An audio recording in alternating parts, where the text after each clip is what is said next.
Militer Rusia merilis rekaman di Telegram pada Selasa 18 Oktober 2022 yang memperlihatkan serangan di arah Svatovo-Kremensky. Dalam keterangan unggahan disebutkan perkelahian melalui mata pasukan khusus Rusia, operasi pertahanan Svatovo-Kremensky berlanjut. Kelompok Rusia mengklaim tidak membiarkan pejuang Ukraina bernapas siang hingga malam. Artileri meriam, MLRS, dan serangan udara Rusia terus menyerang angkatan bersenjata Ukraina.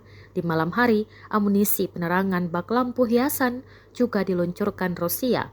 Tampak amunisi memenuhi posisi pasukan Ukraina di Svatovo. Войски артиллерии. За сутки поражены 2 пункта управления в районах населенных пунктов Двуречная Харьковской области, Дробышево Донецкой Народной Республики. 39 артиллерийских подразделений на огневых позициях, живая сила и военная техника в 127 районах.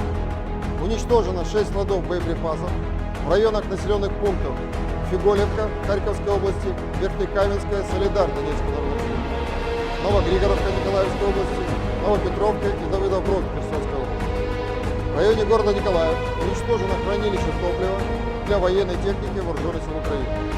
Кроме того, в районе населенного пункта Березняковата Николаевской области уничтожена ремонтная база вооружения и техники вооруженных